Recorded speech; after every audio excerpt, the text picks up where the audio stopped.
I never thought I'd betray the one person who had never betrayed me. But when you're drowning in debt and someone offers you a lifeline, even if it's poisoned, sometimes you grab it. My name is Jayden, and this is the story of how I was paid to destroy my best friend, only to discover I was the one being played all along.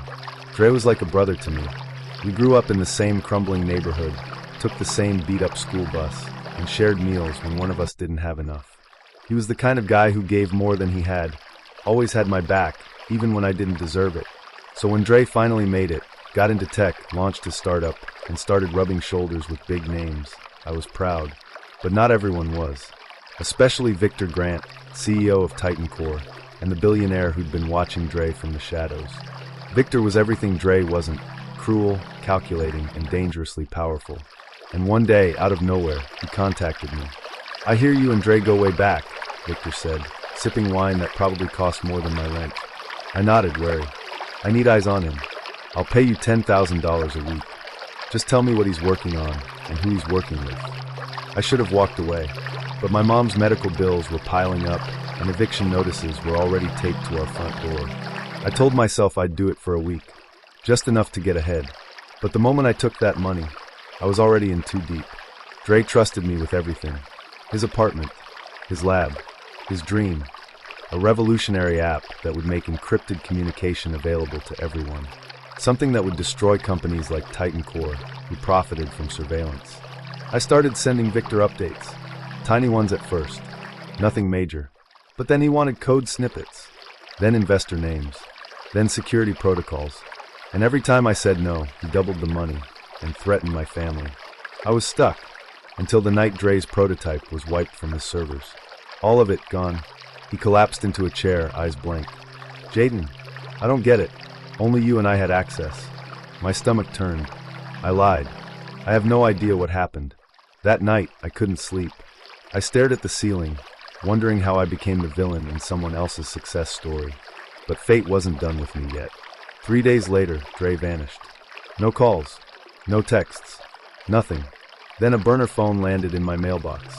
No name, just a message. I panicked. I tried going to the police, but Victor had contacts there too. The moment I walked in, I saw one of his men sipping coffee with the captain. I realized I wasn't just in danger, I was next. But then something happened. Dre's app suddenly resurfaced, recoded, stronger than ever, with anonymous leaks exposing Titan Core's illegal surveillance practices. It went viral. Victor's stock plummeted. His lawyers scrambled. And then I got a message from an unknown number. Dre was alive, and somehow he knew everything. The next week, Titan Core's servers were hacked. Hundreds of files, contracts, blackmail recordings, evidence of political bribery were leaked under the name Ghost Code. Victor was arrested during a live press conference. And I was left standing in the wreckage of what I'd done. One night, I found Dre waiting in my apartment, calm, composed, and heartbroken. "I trusted you," he said quietly, "and you sold me out." I begged him for forgiveness. He didn't answer. He just handed me a flash drive and said, "You owe the world now. You'll spend the rest of your life making this right, or the next time we meet, I won't be so kind." Then he disappeared again. Now I live in the shadows, helping whistleblowers, protecting journalists, doing the work Dre used to do. Trying to balance the scales I helped tip. But every time I think it's over, every time I think I'm safe, I remember the final words on that flash drive. "This isn't the end, Jayden. It's just the beginning." What I found in Dre's flash drive changed everything. This isn't the end, Jayden. It's just the beginning. The flash drive Dre gave me was encrypted 6 layers deep. It took me weeks to crack it open. Each file I unlocked didn't just tell a story. It rewrote everything I thought I knew. Because Dre, he never disappeared. He let me think he did. The first file was a video. Grainy. Night vision. It showed a secret meeting, Victor Grant, a high-ranking government official, and Maya, my ex-girlfriend. Dre's ex, too. And apparently, Victor's inside woman. "I've got Jayden under control," she said on the tape. "He still thinks he's just spying on a friend. He doesn't know we're using him to find Dre's failsafe." Victor leaned in. "Then make sure he leads us to it. Once we have it, neither of them will walk away." My mouth went dry. I had trusted Maya. We reconnected a few months ago. She said she missed me. She was warm, sweet, comforting. All lies. I was never Victor's asset. I was Maya's pawn. And Dre knew. That's why he gave me the drive. I dug deeper. File after file exposed the web of corruption behind Titan Core's empire. Politicians, private armies, tech elites. But one name kept popping up in confidential memos. Codename, Raven. A contract assassin. Nobody had seen his face. No photos. Just one reputation. When Raven's name was on the list, someone died. And then I found a list. 6 names. 5 were already crossed out. The last name?